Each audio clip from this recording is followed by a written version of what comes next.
విషయాలను కూడగొట్టుకుంటున్నారు. ఒక ఆదివారం మిస్ అయితే ఎన్నో చక్కని విషయాలు మాట్లాడుతూ ఉన్నారు. భూమి మీద జరగబోతున్నవి పరిస్థితులను బట్టి. కాబట్టి మరి ప్రియ దేవుని బిడ్డలారా, మనం గడిచిన వారంలో దేవుని సన్నిధిలో ఉన్న మన జీవితము యెషయా గ్రంథంలో చూసినాము.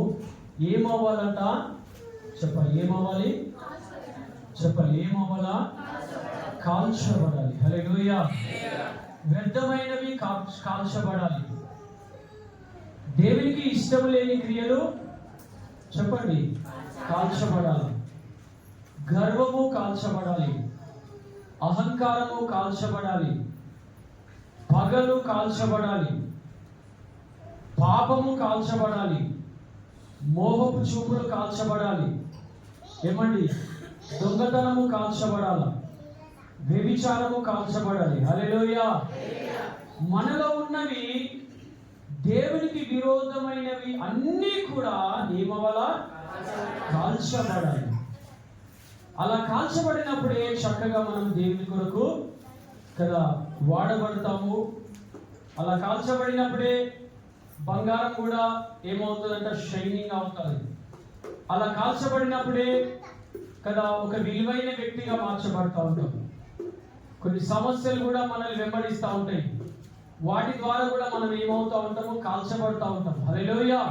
వాటి ద్వారా దేవుడు ఓపికనిచ్చి ఒక సువర్ణము వలె లాస్ట్కు మనల్ని మలుస్తాడు. కాబట్టి అలాంటి జీవితంలో మనం జీవిస్తాం. తర్వాత మరి ఈ రోజున ఒక ప్రాముఖ్యమైన మరి కదా ప్రాముఖ్యంగా దేవుడు మనతో మాట్లాడనై ఉన్నాడు.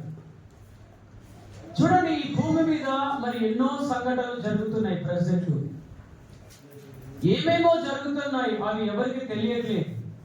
అవి ఎవరికి బాగా శ్రద్ధగా వినాలి. బ్రదర్స్ అందరూ, సిస్టర్స్ కూడా మనసు పెట్టి వినండి, అర్థం చేసుకోవాలి. ఏమేమో జరుగుతూ ఉన్నాయి భూమి మీద, అవన్నీ మనకు తెలియట్లేదు. కానీ దేవుడు ఏమని చెప్పినాడంటే, ఇలాంటి అన్ని జరిగినప్పుడు, కొన్ని సూచనలు జరిగినప్పుడు, ఇప్పుడు చూడండి మనము ఎట్లా అంటే మెల్లగా ఇప్పుడు వర్షం పడుతుంది అని అంటే మనం ఎలా గుర్తిస్తాము? మబ్బులను చూసి మెల్లగా ఆ మేఘాలన్నీ నల్లగా అయిపోయి వర్షం పడేటప్పటికి ఏమైతే అవుతుంది, అదంతా వాతావరణం అంతా చేంజ్ అయిపోతుంది. అప్పుడు మనం ఏం చేస్తాము? ఓ మేఘాలను చూసి మనం గుర్తుపడతాం వర్షం పడతా ఉందని. ఏమన్నా అవునా కదా? హల్లెలూయా. సో ఇలాగా ఎండను కూడా మనము చూసినప్పుడు అమ్మో ఆ ఉష్ణోగ్రతలు చూసామో ఎండ వేడైపోతుంది అంటే ఇంకా ఎండ బాగా కొట్టబోతుంది, మనం జాగ్రత్తగా ఉండాలి. వర్షమును ఆ మేఘాలను చూసినప్పుడు మనం జాగ్రత్త పడుతున్నాం. ఇవన్నీ కొన్ని సూచనలు. ఈ సూచనలతో పాటు మరి దేవుడు కూడా తన రాకడలో ఎలాగుంటుంది అనే రాకడ ముందు ఏమేమి జరుగుతాయి, ఆ రాకడకు ముందు మరి భూమి మీద ఎక్కడో కాదు, బయట కాదు, బాగా వినాలి. హల్లెలూయా. భూమి మీద మనమున్న భూమి మీద, మనం నివాసం చేస్తున్న భూమి మీద ఏమేమి జరుగుతాయి, ఏమేమి మరి ఆ ప్రజలలో జరుగుతాయి అన్నటువంటి ఆ విషయాన్ని కూడా మరి దేవుడు ముందుగానే చెప్పినాడు. హల్లెలూయా. మరి మనుష్య కుమారుని యొక్క దినములు, మనుష్య కుమారుని యొక్క రాకడ దినాలలో ఏమేమి జరుగుతుందో కూడా దేవుడు తేటగా కొన్ని చెప్పినారు. అవేమో తెలిసే వారికి తెలుస్తున్నాయి, తెలియని వారికి అలాగే తెలియకుండా ఉండిపోతున్నాయి. సో ఈ యొక్క మార్పును, ఈ జరిగే ఈ క్రియలను, ఈ జరిగే ఈ సంఘటనలను మనము చూసి ఏం చేయాలంటే మనము గ్రహించాలా. ఎస్, ఇది దేవుని రాకడకు సూచనలు కదా, కాబట్టి నేను సిద్ధంగా ఉన్నానా, నా కుటుంబం సిద్ధంగా ఉన్నదా, నా కుమారుడు సిద్ధంగా ఉన్నాడా, నా కుమార్తె సిద్ధపడినాదా, లేదా నా భర్త ఇదిగో సిద్ధపడ్డాడా లేదా అని మనము ఏం చేయాలంటే మనము సిద్ధపాటు కలిగి ఉండాలి. హల్లెలూయా. రాకడ అనగానే భయం పుడతా ఉంటుంది. అనేక ప్రజలలో ఏం పుడతా ఉంటుంది? ఒక భయం భయం భయం. అమ్మో రాకడ అంటారు కానీ భయపడతారు, కానీ సిద్ధపడట్లేదు. ఇక్కడ సమస్య ఏంటి తెలుసా? రాకడికి ఇలా కానీ సిద్ధపాటు కలిగి ఉండట్లేదు.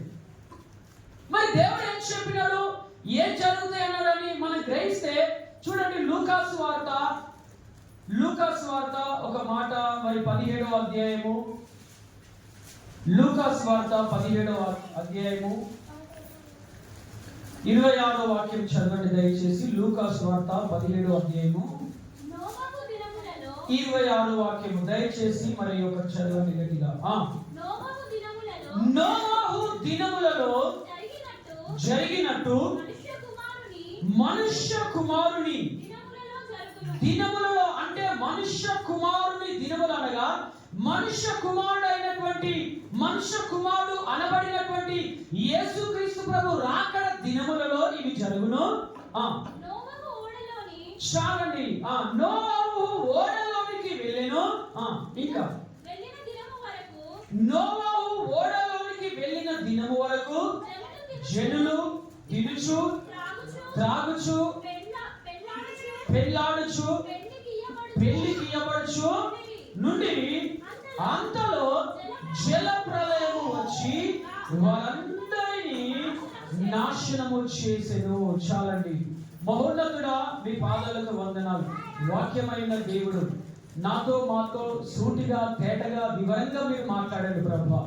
గ్రహించే అయా వినగలిగిన మనసు, వినగలిగిన చెవులు, గ్రహించే మనసును ప్రతి బిడ్డకు దయచి నన్ను నీ బూరగా వాడుకొని మహిమ పొందమని యేసుక్రీస్తు నామములో ప్రార్థిస్తున్నాను తండ్రి.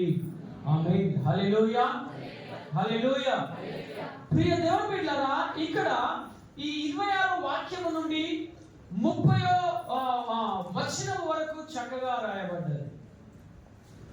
ఇది ఎప్పుడు, నోవహు ఎప్పుడు జరిగింది? నోవహు కాలం ఎప్పుడుండే? బిగినింగ్ లో కదా, ఆదాము. ఆ కాలంలో మనకు ఆది కాండంలో ఒకవేళ 6వ అధ్యాయంలో వారు కనబడతా ఉంటారు, 6వ అధ్యాయంలో 7వ అధ్యాయంలో కనబడతారు. బిగినింగ్ లో ఎలా ఉన్నారు ప్రజలు? ఆ విషయాన్ని ఎక్కడ?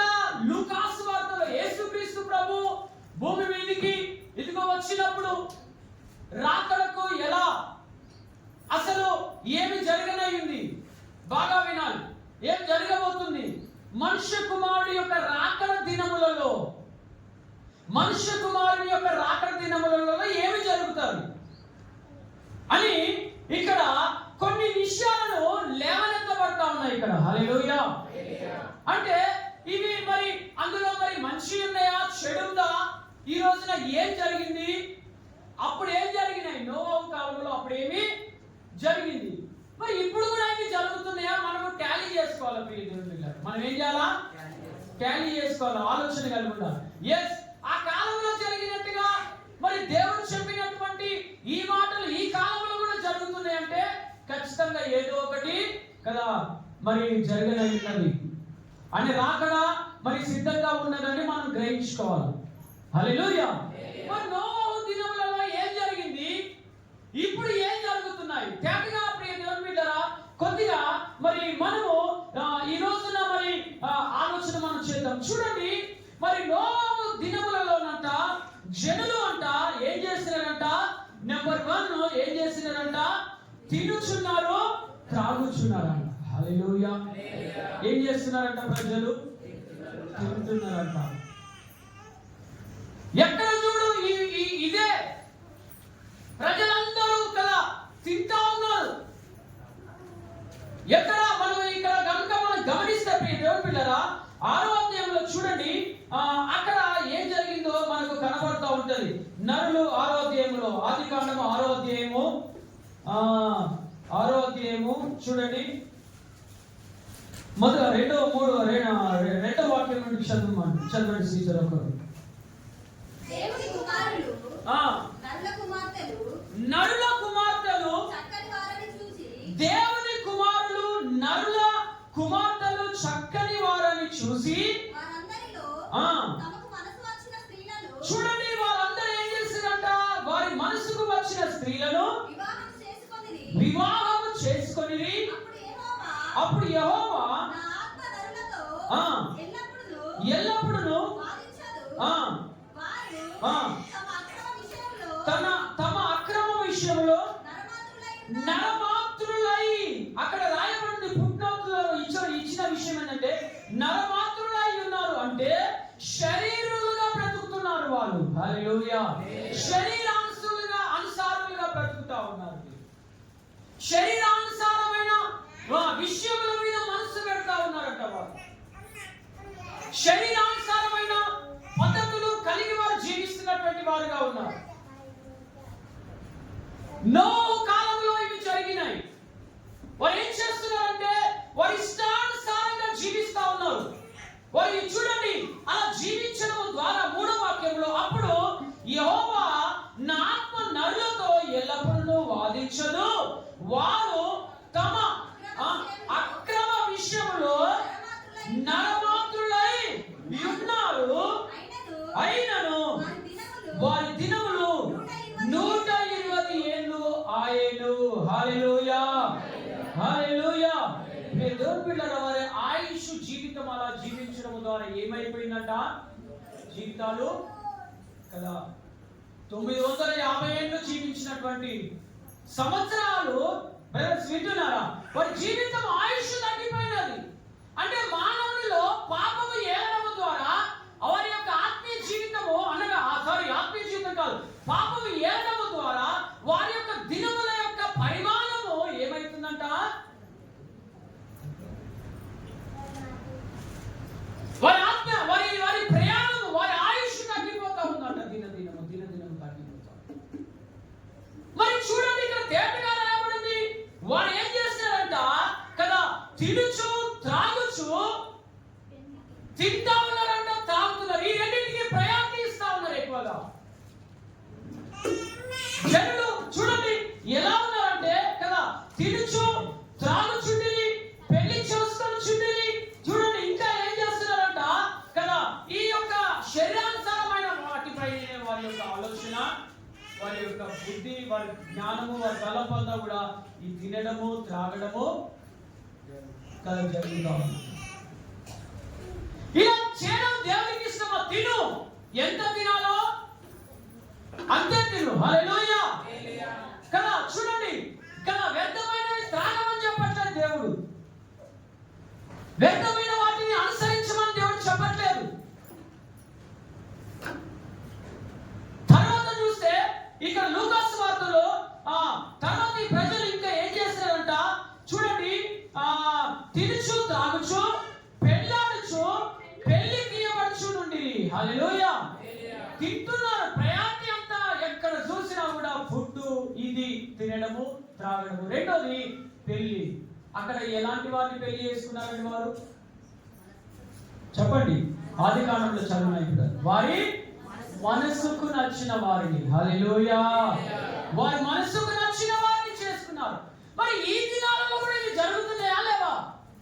అంటే ఎవరిని మరి వివాహం చేసుకోవాలని దేవుడు మాట్లాడుతున్నాడంటే చక్కగా నీ తల్లిదండ్రుల యొక్క సమక్షంలో, పెద్దల సమక్షంలో ఇలా దేవుడు చేసి ముందుకు వెళ్ళి, లేదా ఒకవేళ చక్కగా సరే ఒకవేళ ఏదైనా కారణాన్ని బట్టి ఒకవేళ వివాహం జరిగిందనుకో, చక్కగా దేవుల్లో ఉండేవారిగా ఉండాలి. హల్లెలూయా.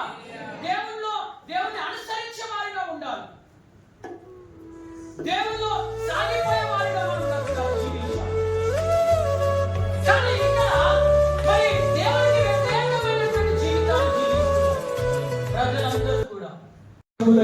ఎవరి బిడ్డలేమో వారి బ్రతుకులు ఉద్యోగాల కొరకు వారుంటే వారిని ఉద్యోగం ఆశ పెట్టి వారిని తీసుకొని వెళ్ళి ఘోరమైన ఎవరు ఉద్యోగాలు లేదని బాధపడకు, నా దేవుడే నీకు ఇస్తాడు. ఒక సమయంలో కన్నీరు మీరు ప్రార్థన చేయి.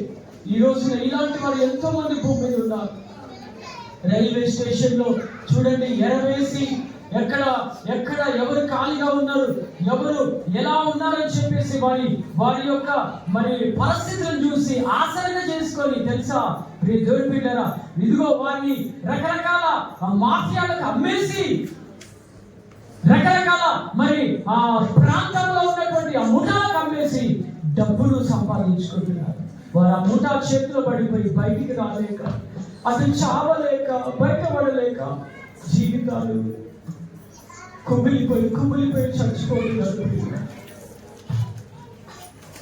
నీ స్నేహితులలో ఆశ చూపిస్తా ఉంటాడు దుష్టుడు. ఏం కాదు, ఇదిగో ఈ పరిశుద్ధం రాంటా ఉన్నాడు. దయచేసి అటువైపు వెళ్ళకు. రకరకాల ఇదిగో ఆ ప్రలోభాలకు నువ్వు గురి అవ్వకూడదు. నీ సేవ వైపు చూడు, నిత్య జీవం వైపు చూడు. లోతు దినములలో కూడా 120 సంవత్సరాల దేవుడు ఇదిగో వారితో చెప్పినా కూడా వారు వినలేదు, వారు మారలేదు. ఒక రోజున ప్రళయం వచ్చింది, అందరూ హతమైపోయారు. అసలు ఏం జరిగిందో లోతు దినాలలో ఇంకా డీప్ గా మనం వచ్చే వాళ్ళని చూద్దాం. లోతు దినంలో ఏం జరిగినాయి ఒక్కొక్క